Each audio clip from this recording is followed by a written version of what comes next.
Thank you, Alison, and welcome all of you. I'm sorry, I'm a bit small here, aren't I? You just about see me as I talk to you. What I'm going to talk about is nursing people at home and what matters to patients and how we give it to them. So couldn't be a more important topic. And when I say people at home, I should emphasise that we mean patients who are outside of hospital, who are basically based at home. But we include in that people who may be in nursing homes, who may be in prisons, who may be homeless or living in temporary accommodation. So let's narrow the field too much. Similarly, when I talk about nursing, I'm not just talking about hands-on nursing care, but also about the health promotion, the teaching, the public health aspects as well. So these are really key issues for all of us interested in family healthcare nursing, which I'm sure is what you all are. So let me move us on.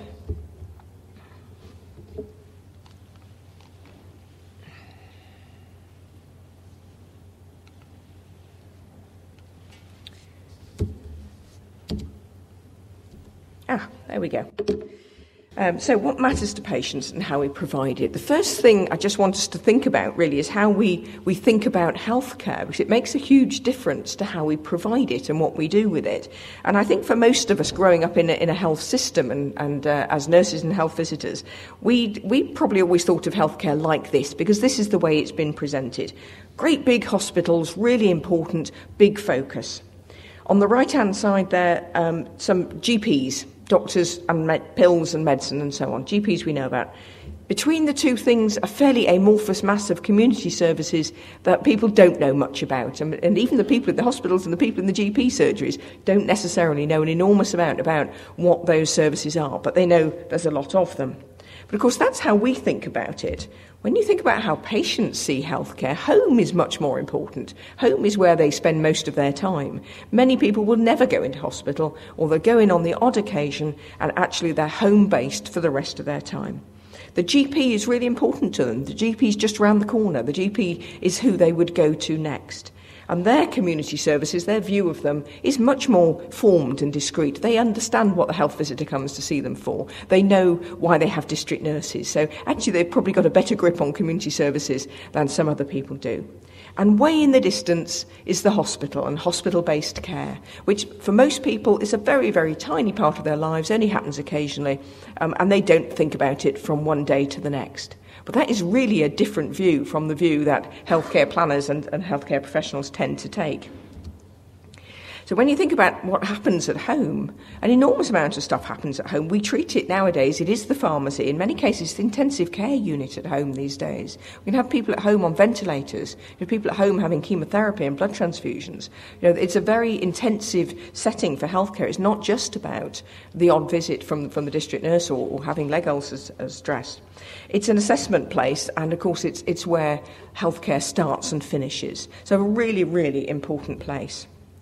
So why should we think about moving more care to home? As you know, government policies for many years, not just current government, have been all about moving care to the home. So why do they do that? Well, part of it is cost, of course. It's very expensive to run hospitals, expensive to keep people in hospitals, so it's cheaper to care outside of the home.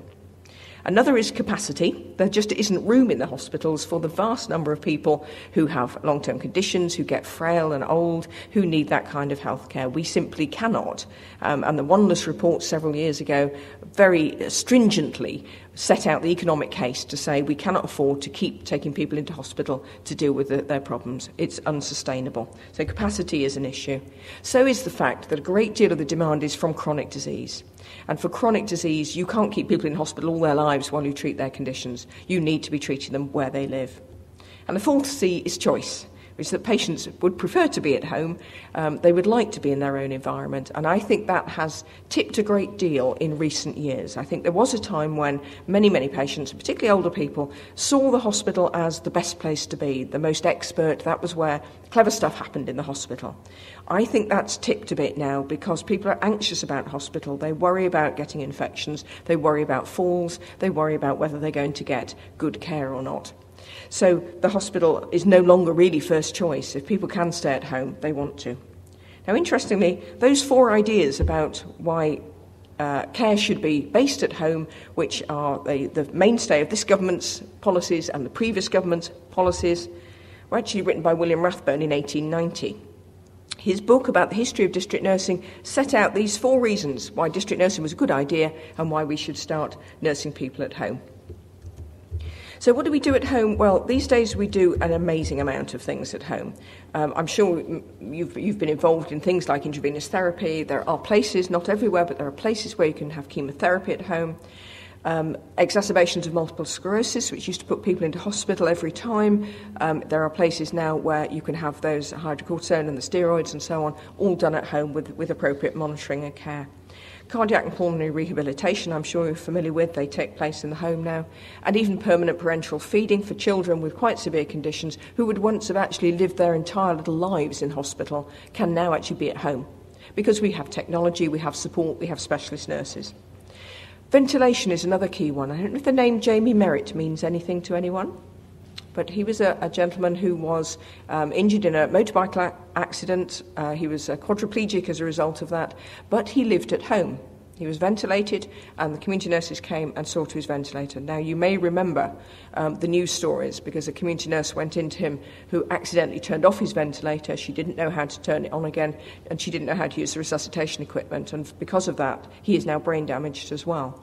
2 things I think surprised the public about that. One, that somebody could be living at home on a ventilator, quadriplegic, and yet have a life at home and not be confined to a hospital or an institution for the rest of their lives. The second was that there might be nurses going in who didn't know how to deal with it. And I'll come on to the campaign that followed that the QNI ran. So there's a lot of things going on at home. And virtual wards is a concept I'm sure you've come across as well, which is really about having patients under the care and supervision of a hospital-based team with consultants, but they're still at home. But the team meets regularly, discusses what's happening to them, makes sure the right services and care goes in, and looks after them in a more intensive way. So we can do all that very clever, very technical stuff at home these days. Even more so, and perhaps even more importantly, we do a lot of other things that community services have always done and always need to do.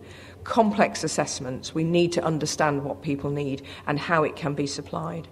The management of risk. This is what's very different about working in the community from hospital, and the bit that we don't always convey very well. And I think some of the policies that are aimed at moving staff out of hospitals and into the community don't take account of the fact that it's a different mindset. You have to leave people, treat them and then leave them in a situation that if you're not very confident of your skills or if you don't have the right sort of approach to this, you might well think, goodness me, we must admit them. We really must. This is too dangerous, can't leave them there. Martin Bradley, who used to be the Chief Nursing Officer of Northern Ireland, tells a story about going out with his evening district nursing service.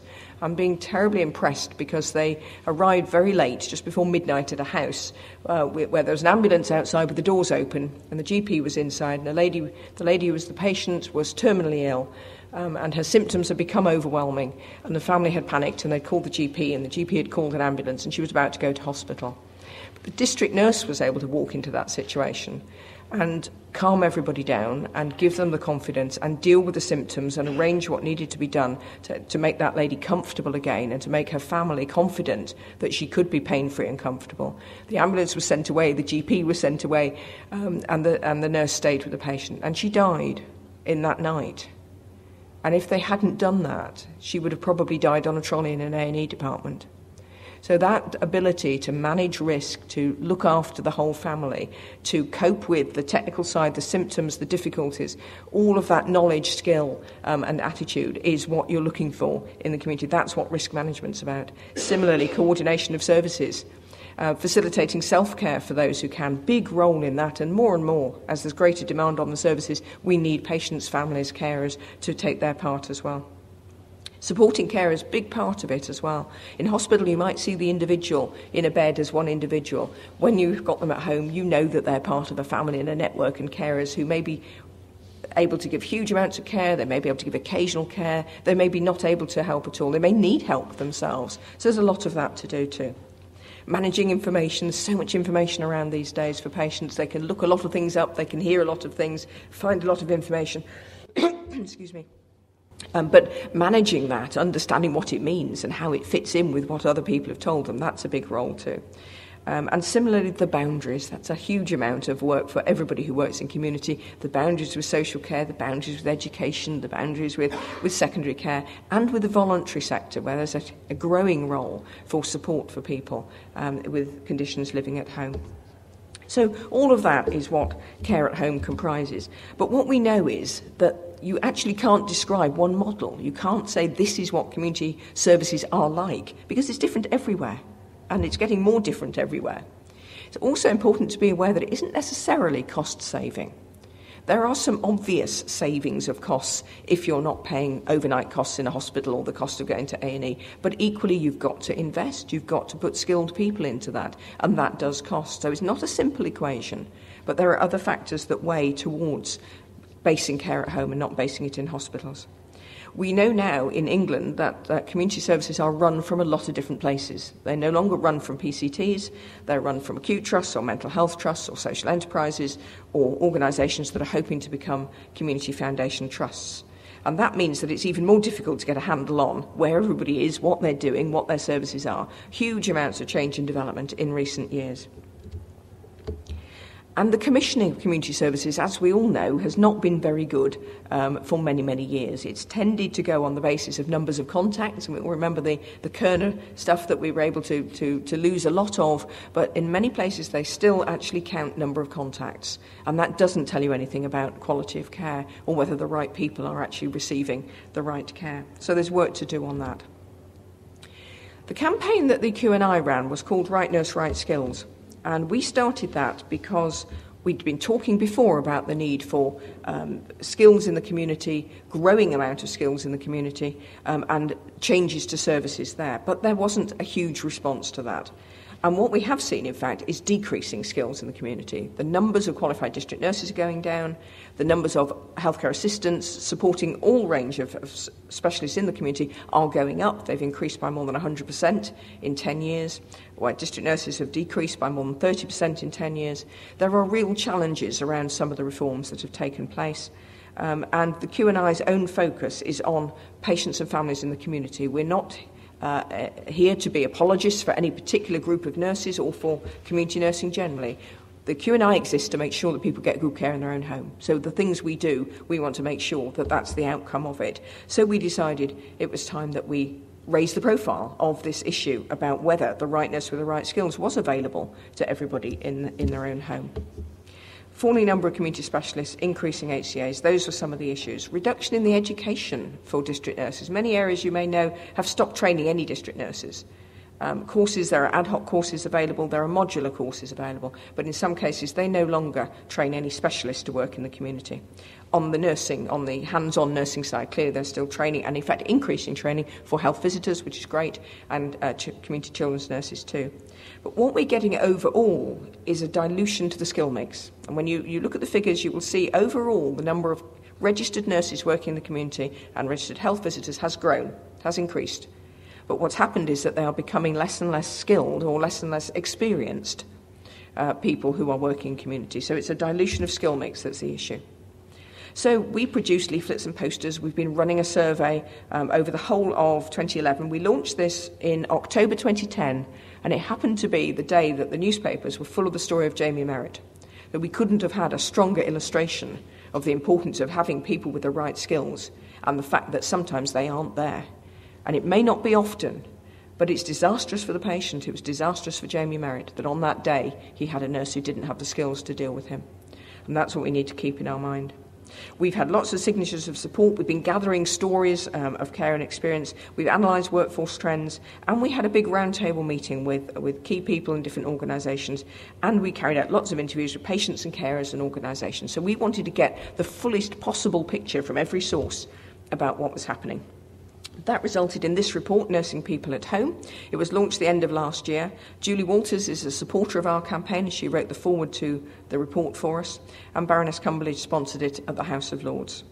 And the House of Lords were then talking about it, which was brilliant, in their debate on frontline nursing. Sometimes debates on frontline nursing are all about hospital wards and whether nurses are answering call bells and that kind of thing. It's great that they're also talking about what happens in the community, because the bulk of the time it's brilliant. Public really values community nursing. 70% of the people who responded said they'd had a really good experience of care. Things like this, the value of care can't be measured. It was excellent. And recognising that the trauma of illness is kept to a minimum by people being in their own home and being looked after by genuinely caring people. So there was lots of reinforcement there, which was great. District nurse was superb, calm, caring and discreet. Asked all the right questions, knew how to put us at ease, like she could read our thoughts. That's the kind of endorsement you want. Whatever area of community practice you're in, this is what you want patients to say about you, isn't it? Kindness and intelligent caring.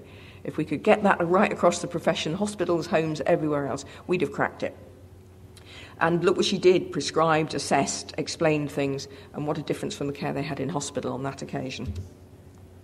Things that were important to patients, we asked quite specifically in our survey, what matters to you to get this key information so that we can look at how we focus on those things.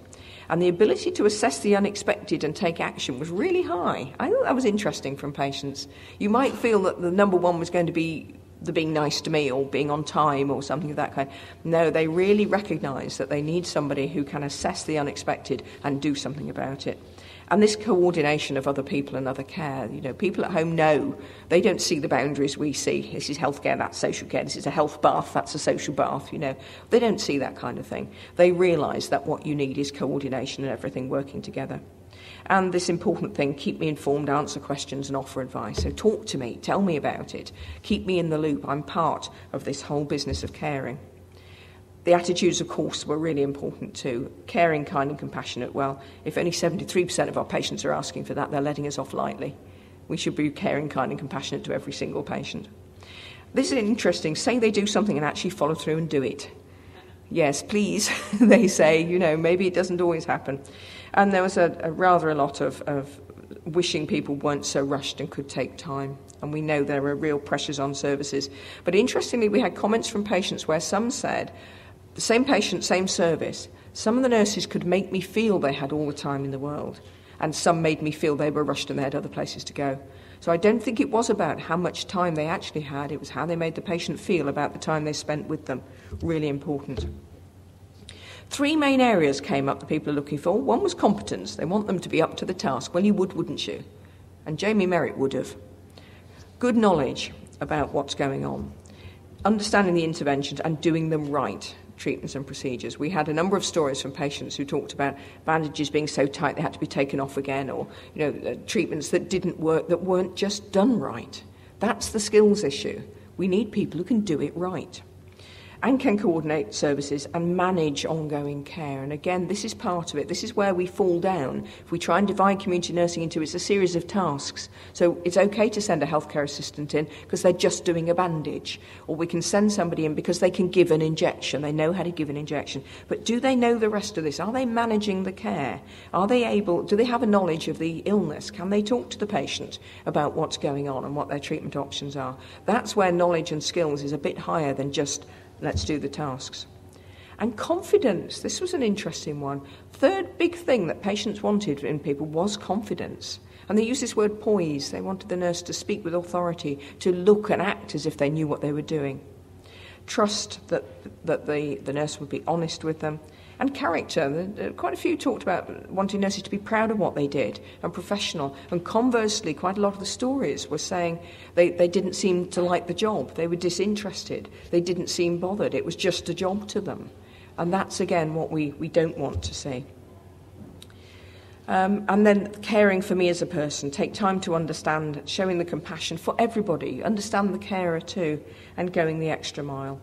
So those 3 things, competence, confidence and caring, were the big things that patients wanted. What did they get? Well, in 70% of cases they said excellent care. But sometimes, and not insignificant sometimes, there was a lack of knowledge. There were poor practices, difficulties with communication. That comes up such a lot, doesn't it? This lack of professional confidence, it really scares patients if they think that the practitioner dealing with them isn't confident or doesn't know what they're doing. People being rushed and uninterested, there's no excuse for that.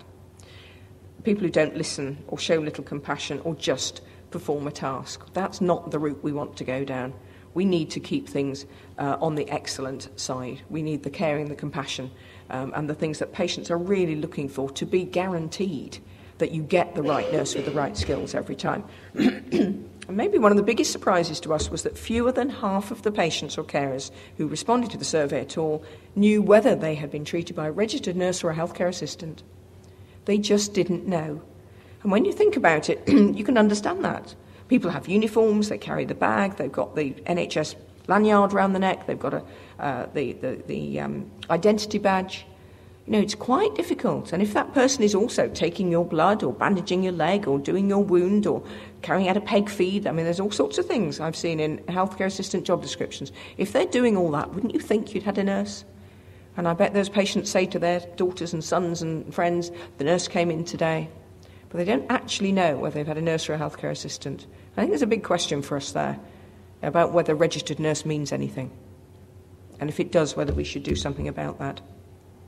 So how are we going to give patients what they want? Well, the Q&I has a whole programme of work this year to do exactly that. We're producing resources for patients and carers to help them to understand what they should get, to look after themselves, to manage that relationship with a care provider. That starts with simple things like asking them, who are you? What's your name and what do you do? You know, really simple things. So we want to build up the set of resources for patients and carers. We've committed to a big awareness-raising campaign about community nursing. I don't think many people, both public and in other sectors, really understand quite how much complexity and skill and knowledge resides in community nursing these days, and we want to do something about that. Part of the way we do that is through Queen's nurses. A lot of Queen's nurses here today. If you don't know anything about them, find one and talk to them, or go and see our stand out in the exhibition, and we'll tell you what Queen's nurses are. They are people who are passionate and committed to raising standards in community nursing and delivering excellent care, and that's what we want to support. We're going to have a little microsite on our website about nursing skills for the community. We need to help commissioners on this one. We need to help provider organisations, particularly the new providers coming in, independent companies, charities, all sorts of people taking over community nursing services en masse in some places. And we want to be there to help them with the standards required. So we've got a benchmarking document that's available to teams who want to take our report, the Right Nurse, Right Skills report, and look at the recommendations in the back and say, do we do this or don't we? So we've created a benchmarking document to make that easy. Yes, we do somewhat, or no, we don't, and we should do something about that. So we'll get that. That's available if anybody wants to take that from our website. We've got leaflets for patients and carers, and we're working on a carers project at the moment with the Princess Royal Trust for Carers to find out how well nurses are able to assess the needs of carers and whether there's something we can do with the carers organisation to help with that. So a lot of things that we want to do. But there's some challenges in the back of our report for other people as well. For the nursing teams, do the teams carry out regular skills audits? Do they ask themselves, what are we dealing with, what's on our caseload, and can we do it? And we've had examples of teams where they've got somebody who can do intravenous antibiotics, but if they're on holiday or not in, it doesn't get done, it can't be done. Well, that's not a service, that's just an individual. Skills audits should match the skills within the team to the need out there. Similarly, appraisals, that's the opportunity people should have to say, I don't have this skill and I need it. If you don't ever get the chance to have that discussion with the manager or with your organisation, then it's difficult to build up skills. Preceptorship for nurses new to the community. It happens in some places, doesn't happen in lots of places. And we've had lots of nurses say to us that they've gone straight from hospital to community or home to community and they have not had any introduction. They've just been thrown in to do the tasks. Well, that won't work. So we need to do something about that. Similarly, around the awareness raising with families and the public, I've talked about that.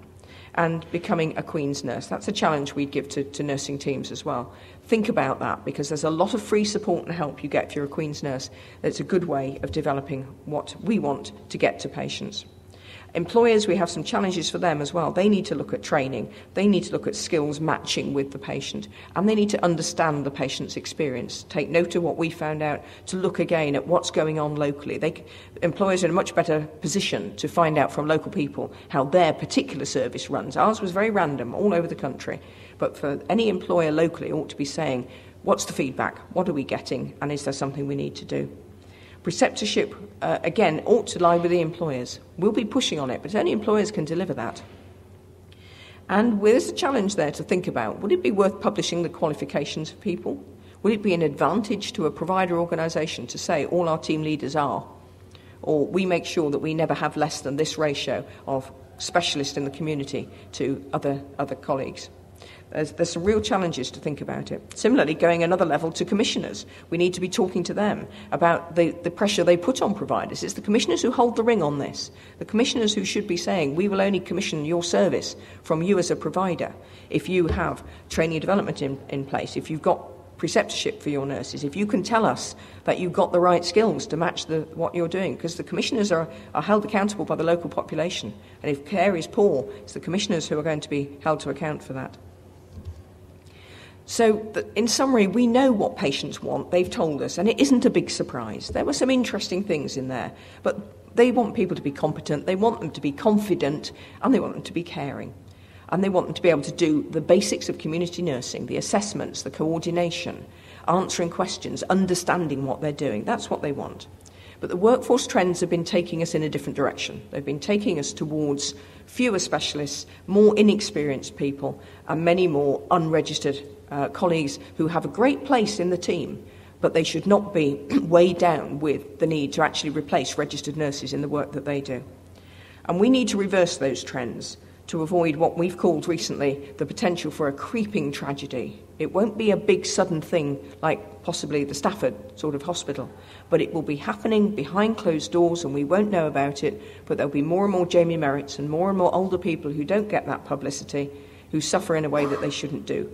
And we can do it. We have the power within this. It's for all of us, for the teams, the commissioners, the providers, the organisations, charities like ourselves, to come together on this and raise the voice and call for this raising of standards and this maintenance of the best possible community nursing. We have some of the best community nursing in the world in this country, and we can sustain that if we work together on it.